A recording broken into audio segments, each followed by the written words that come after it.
Welcome to episode 6 of the Let's Get Down to Business podcast. I'm your host today, Charlotte Newman, and today I want to chat to you around the topic of how or when to take on your first employee. To help with this, I'm joined today by Donna, the HR manager at A4G LLP. Hi Donna, how are you? I'm fine, thank you. And you? I'm very well, thank you. Well, I want to just kick off with some stats for today's podcast. So, as of the beginning of 2020, it was estimated there were 6 million businesses in the UK, of which 5.94 million are small, meaning less than 50 employees. Out of these, around 1.15 million businesses employ anywhere between 1 to 9 members of staff, which doesn't include the owner.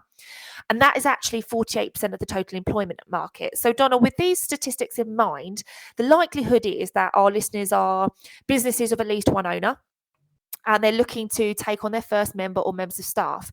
However, what factors or prompts would we need to be looking out for as to why it would be an appropriate point to take on a member of staff? Thank you, Charlotte, for those figures. That's really interesting. I'd say for small businesses where owners have currently done everything, it's such a huge decision in taking on their first employee, and probably something they keep brushing under the carpet as they're worried and concerned about what they need to do. But this will affect the businesses more in the long run, as they're probably turning away sales, maybe struggling with the basic day-to-day workloads and not actually making any progress in any particular role, especially if it's something they don't like or they don't have the skills in. And eventually that could lead to disappointing their own customer needs and wants. I think if any business owner is feeling this type of pressure, then it's probably the time when they need to reassess where an extra pair of hands will help and will be beneficial to the business. This then frees them up to concentrate more on the bigger picture rather than getting caught up in all the day-to-day basics. Oh, amazing. I think that's really interesting to point out, at what point the business owners will be looking on to taking on a member of staff. But how would a business owner know whether they can actually afford a new member of staff? Okay, so this is probably where you need to consider what role you need to actually recruit for. As it depending on, say, the experience and qualifications, even down to the location and hours that you probably need, recruiting that right colleague will determine their actual salary expectations. And this is what you then can budget for in your business forecast. In pulling together what I'd say is a detailed job description of the tasks that you want the employee to undertake, that is where you can understand where the salary banding is going to be targeted at. Identifying that right role to recruit is probably the best thing you can do, because it frees up that owner's time in dealing with the basics, like I said before, with the admin work, taking calls from customers. Because, if they're caught up in these day-to-day work, then they haven't got the opportunity to propel their business forward. So identifying that role and the gap where the support is needed is certainly the first step. And the rest will then follow, as in, do they need to be part-time? Could the work be outsourced? But as I say, it's identifying that first bit. Where do you need to fill that gap? Okay, that's awesome. And I think with most business owners, they are looking at, replacing a bit of themselves and identifying that need or want to take on a member of staff for something they do. So what sort of experience do we need to ensure our potential employees may have had? Okay, that's a really good question. So I think once you've identified that role within the business, you then need to actually look at the vacancy, the advertisement that you're going to put out there.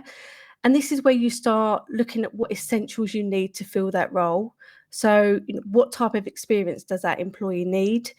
Do they need experience in, say, a particular industry or a niche role? Are you looking for an employee with X number of years experience, or do they need a certain qualification? These are all the areas I think you need to consider in finding that right person for your business. And if you've mapped out the job description clearly, you can start to look at the different options then of filling that role, such as recruiting maybe a new employee who may only be part qualified, who could be then on a reduced salary, but then you can train and develop them your way. So the key is that job description and identifying the required essentials, followed then by the desired attributes. Oh, well, that's what I was going to actually ask. So what sort of considerations do we need to make about personal qualities? Obviously, you've covered, their academia, but what about the personal qualities that may impact their job? Okay, so I think if you've mapped out the job description clearly, you have identified, say, some of the responsibilities within that role. So that could include, working under their own supervision, maybe handling money, taking orders from customers. So this would all be included in that job advertisement description that you're sending out there. So these are areas that you would expect any candidate to apply to have experience of, because you've outlined the accountabilities, and then that could then form part of your interview questioning process. So you can actually establish how much experience they do have, and if they have the right skill and personal qualities to be recruited within your business. Oh, brilliant. And what sort of things do we need to think about in respect of like working hours or conditions of work? Okay, I think in identifying a role that needs to be recruited, you can certainly consider various options for filling a role. So traditionally you have the normal full-time or part-time hours, but now you can look at, flexible hours for either both full or part-time. The role could be remote now, or even office-based, or a mixture of both. We have 0 hours contract. You can outsource a role, and even look at recruiting a subcontractor, an apprentice as well, that can train and develop within your business. So there's various options we can look at. You can also consider recruiting maybe a part-time colleague if business is not fully back to normal at the moment, and then they can actually do extra overtime for you to fill those busy periods. Or if you've got a full-time role, consider maybe 2 part-timers, because at least then when one's on holiday, the other person could cover them during those holiday periods. I think depending on your business and the skill set for the role, you'd still need to obviously understand the requirements for the employee in returns to breaks and the maximum hours that you can recruit someone for. You've got the 48-hour working week under the Working Time Directive. If you're looking to take someone on under 18, then obviously they can't work more than 8 hours a day. And also you have to consider all the rest periods as well, because, if someone's working more than 6 hours or more, they have to have a 20-minute unpaid break. So I think when recruiting your first employee, you have to consider all of these points. You have to consider, what are the hours you want to bring someone in for, and then breaks that they're entitled to, and also then leading on to holidays and bank holidays, because they're extra things that you need to add into your forecast, into your budgeting, because everyone is entitled, any employee is entitled to 5.6 weeks paid holiday off a year. So if someone is out of the business, are you able to cover that time? So these are all the different things you need to factor in when looking to recruit your first employee. Okay, awesome. So how can our listeners research the market rates then when reviewing or choosing a pay for their staff? Okay, well, of course, they're more than welcome to contact myself as a HR specialist if they want some advice in regards to benchmarking a role, especially if it's a niche role. But I think the best place to start is the government website for understanding the national minimum wage and the national living wage, as these do change year on year, and the set amounts do vary depending on the age of a potential candidate. But if your role includes qualifications and certain types of experience, you can create your own benchmarking research by just looking at other job advertisements similar to your vacancy online to just try and get that comparison. You can even contact a recruitment agency, as they do specific benchmarking surveys at various times of the year for specific industries. So they might be able to send you some findings to help you understand where to pitch your role and the salary expectations. Oh, fantastic. And I think this is really important information that our listeners can get a grips on, because, if they are taking on their first member of staff, it does sound like it's a bit of a minefield, and actually not getting things right from the beginning you could end up in a bit more of a pickle than you need to. So actually all this information is amazing to share with our listeners, and to obviously, if you can help them out with. But if we know the type of person, Donna, we're looking for, and what experience they need to have, as well as how long we need them for, whether that be part-time, full-time, or whatever, what's next? Like, how do I now actually go about getting someone? Okay, thanks, Charlotte. So yes, now we've identified this role, we've got this wonderful detailed job description, we know what attributes are essential or desirable, and we know what hours we require, and say the salary banding. So we've done that. So before advertising the role, we need to now consider how you're going to shortlist your candidates once they start applying. So will you require them to fill in, say, a separate application form, or would their CV and covering letter, be suffice? Do you want to include some sort of assessment which focuses on their knowledge in applying for a role? You may want to include, say, psychometric testing, which is another form of assessment which evaluates, say, a candidate's performance. Or we also do DISC profiling, which measures the dimensions of a candidate's personality and how they would respond to certain challenges and how they would influence others. So any of this could lead then onto a normal traditional interview. You may even want to do a first one where it be, say, an online one or via Teams or Skype telephone interview. And then you could follow it up with maybe a more formal process of a face-to-face with competency-based questions in there. But you would need to establish what your recruitment process would be first before you then start putting your advert out there to enable you to be able to shortlist your candidates properly. And you need to do that to obviously avoid any discrimination and to ensure that you're fair and consistent throughout the whole process. So this is a time where it's ideal to maybe draw up your own interview form with all the same questions that you want to ask every candidate, and also to put pointers on there about how you would explain the business, the terms and conditions of employment, and maybe what the next steps would be once the interview has taken place, and how someone would come in, start with an induction and a training and development program. So you'd have to have actually all that in place before you then go to put out your advert. So once you're comfortable with that process, then we can start advertising the role. And this is where I think there's so many ways of recruiting. Firstly, you could probably put your advert out on your own website or socials. This could increase, the interest within your own personal contacts that you already have. I don't know if clients may have LinkedIn, which is another great social media platform, because you're linking up with people who may have the experience and skills that you desire in future employees. Of course, you can contact A4G because we're out there. We're able to provide a service in regards to advertising your role and supporting you through that process. Then you're probably looking at more online job boards such as Indeed, Total Job, Monster Jobs. This is the way forward, I think, in generating a lot of interest. From my own personal experience, we tend to use Indeed a lot, and that's a great place to start because you can upload your advertisement. They can help with actual testings as well. You can sponsor adverts, so your search engines are increased, so you get a lot more coverage and interest.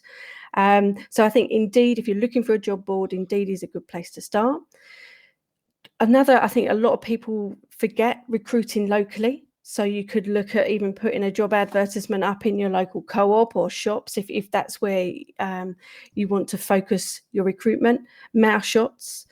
If you're looking to say, open a business or open another branch, and you want to do a larger recruitment campaign, then you may look to the local magazines that are posted through doors. So you could put a joint advert in there in regards to recruiting people and showing that you're actually opening a new shop. Another area is, say, if you wanted to recruit an apprentice, you could contact your local schools and colleges and ask them to put an advert out, which is a great place and something we've done all the time.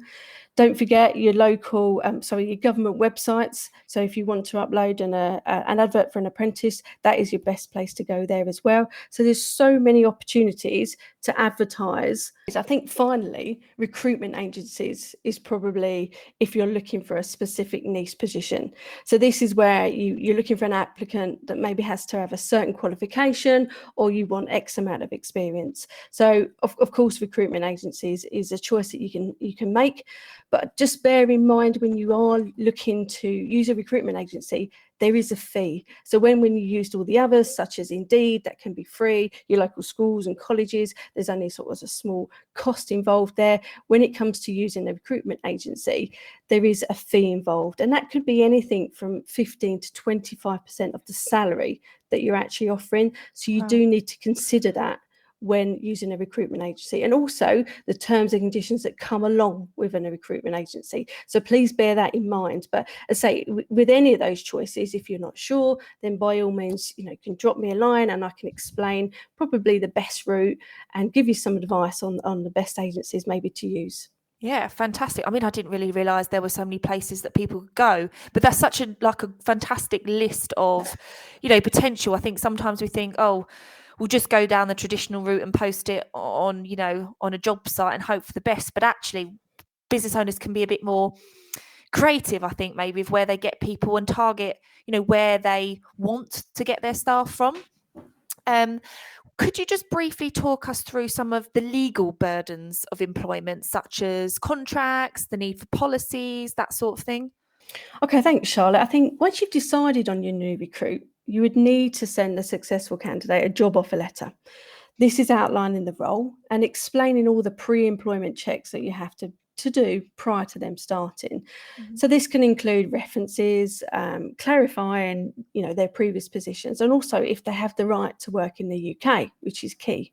And I think before the new employee starts with their job, they need to be given a written statement of terms and conditions of employment. And I think this is where a lot of people fall down on. They feel they've done the offer letter and that's it. But they are entitled, every employee is entitled to a written statement of terms and conditions of employment. And this includes all the references to any of your policies or procedures, and it forms part of their employment contract. So I do understand many business owners are extremely busy, and they've already taken time out to interview the candidates, put the advert out there, and they feel that the job is done, but unfortunately it's not. Just giving a verbal offer isn't enough. Okay, so we need that written document. It's a fundamental part of the recruitment process. As an employment contract is a legally binding agreement between the two parties, and it's designed to give both parties the security and the protection in setting out all the implied and explicit terms and conditions. So terms and conditions of employment should include references to all the employment legislation, for example, holiday entitlement, sickness processes, if there's pay involved in sick, health and safety requirements, maybe, something to do with the family-friendly policies, maternity and paternity, as well as sort of outlining disciplinary and grievance procedures. So that's just touching on a few. So, I can imagine at this point, this is where business owners worry because they haven't got a clue where to start. But please don't worry, as there is help out there in designing your own bespoke contract. It's something that we can help with, and we can talk you through and actually design everything from start to finish for you. ACAS is another great resource for understanding the legal obligations, so you're not alone on this one. Well, yeah, and I think that's really nice to know, because I think, like you say, when you get into the really technical details, it can scare people and put people off, and they maybe think, oh, maybe I just won't do this, or I'll do something else. And I think that's when later down the line, obviously, I'm assuming most of our listeners are business owners who want to grow their business. They want to create a legacy for themselves and their families and things like that. So actually, although that this is a hurdle, it is just another business hurdle to overcome, and it can be overcome, easily. And I don't want to scare anyone, Donna, but it's known that most industrial tribunals are won by employees due to employers pretty much not having or have not following the correct employment procedures. So have you got any tips about how our listeners can ensure they don't fall foul of this situation? Yes, thanks, Charlotte. This is where it gets a little bit heavy. But unfortunately, there may be a time where employee relations are breached and employees do leave due to maybe a breakdown of communication and the feeling of being unfairly treated. So, in having these no-win, no-fee legal firms, employees feel confident in pushing their cases forward. Therefore, it is so important that as a business owner, as an employer, you make sure all your back office admin is up to date and every employee has an employment contract from the day they started and they're actually paid correctly as specified in their contract. So you have policies outlining all your HR processes from holiday to absences, and that you're fair and consistent with all of your team. If you're not sure that if you're compliant, then please, say, drop me an email. As I say, we can help. This is where we tend to get involved, unfortunately, after the issue has surfaced, and it becomes a lot more difficult for us to help solve the case for you. But if you can have the processes in place already, this prevents further action being taken. And mostly, if tribunal is something that is spoken about, we can resolve a lot of these already in-house without that legal representation. Or even during the ACAS arbitration, we tend to, close it down at that point before it actually goes to tribunal. But as long as we've got all this back office admin set up, then you'll be fine. Yeah, fantastic. And realistically, Donna, they've only got to do this once. If they're going to take on their first member of staff or their first members of staff, once they have got all of these policies and procedures and written job descriptions and adverts, this process can be replicated as long as they get the system in place for how they're going to recruit their staff, document that. Then as they grow and they take on more staff, it's already there. So I think that's important for our listeners to remember. Okay, we are going to have to set some time aside and we are going to have to get this right first time. But if you do that, then it's going to save you time in the future. You're going to potentially save future headaches. So actually, it is worth investing in the beginning. So assuming we've got all the legal side of things taken care of, tidied up, and we're all above board and we're taken care of as well as our staff, how can we retain some level of control over like crucial aspects of the employee's work that they do? Okay, I think in recruiting a new employee, that is the start, because they need constant guidance. They will need some mentoring, training, and developing to progress in your business. So I think it is key from day one that every new employee receive an induction into the business. They get an understanding of their role and maybe given a training plan that provides all the areas that they're going to be training in. So this should all be linked back to that original job description and outline that you did right at the beginning when you knew that you had a gap to fill. So a great tool for this is probably to have a written set of systems for their role. So this enables them to be trained on their systems, which they can use themselves in every day to make sure the work that they're doing is consistent.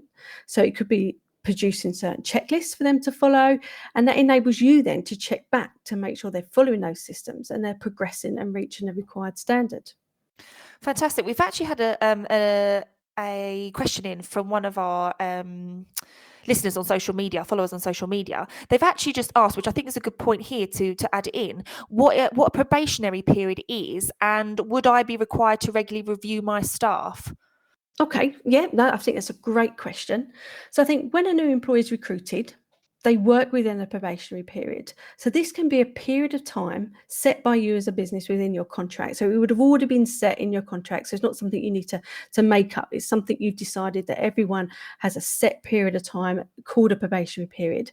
And it's a period of time for you to engage with the employee to test their performance on the suitability of a position.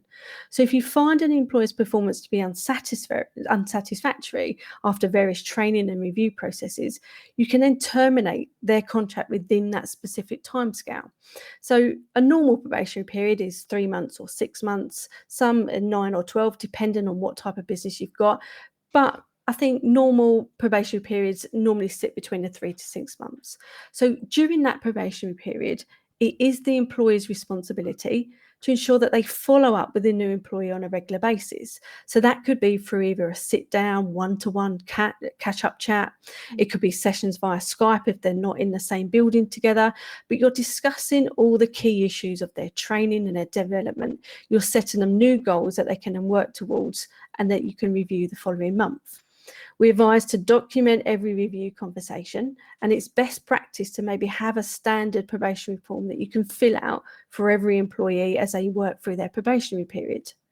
So it is recommended that any new starters progress and their performance every month is on track. So you've got that 3 months to analyse and to assess if they're right for the role. If at the end of that set period of time that you're happy and you feel that they are right, then obviously you would confirm their employment. Wow, fantastic, Donna. Thank you so much for answering that question quickly and so succinctly. Actually, it's quite interesting to know that there is options for having a probationary period where both the employer and the employee can test out the relationship. So that's really good to know. I want to quickly touch on a study actually completed by the University of Oxford that suggested that happy workers are 13% more productive. And we know that to get the best from your employees, they must be motivated. But what does that actually mean to our business owners when they're trying to measure the happiness of their staff? Okay, yeah, thanks, Charlotte. And I think we all know happy employees are more productive. With satisfied employees having that positive impact on customer relations and sales. So motivating your team can be very simple, and it can be measured just for you making time to talk to your team, to keep them updated with, say, the business news, and to just find out how they're feeling. As I think feeling valued is certainly motivational in knowing that you are key to the business success.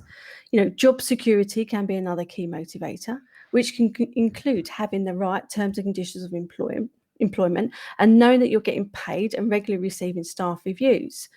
So it could be that providing maybe even a more flexible working environment is motivational to others, sharing positive feedback and maybe offering staff rewards. Being motivated is not always financial.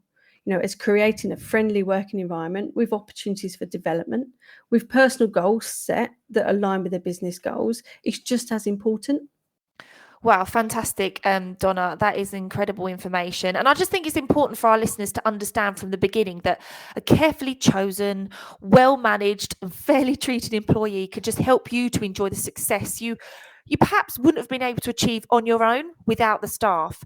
However, actually having a poorly motivated and badly managed employee will at best take up most of your time. So just as a final thought on this process, as we've covered so much, what would our listeners need to consider with regards to actually choosing to outsource this work rather than take on an employee to do it for them within the company?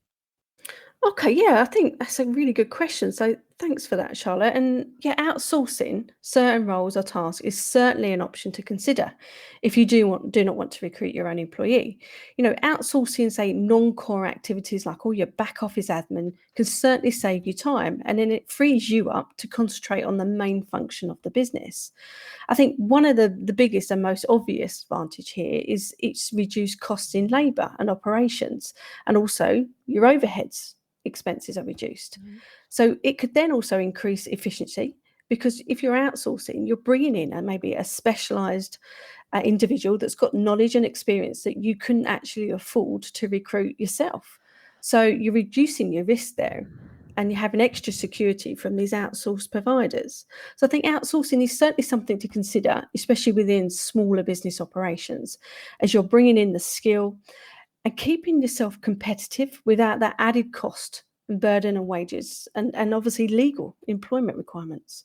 Wow, fantastic, Donna. Well, thank you so much. That's given hopefully our listeners a lot of food for thought for today. If you've got any more questions from our listeners, hopefully they can just ping them across to you, Donna. So thank you for joining us today.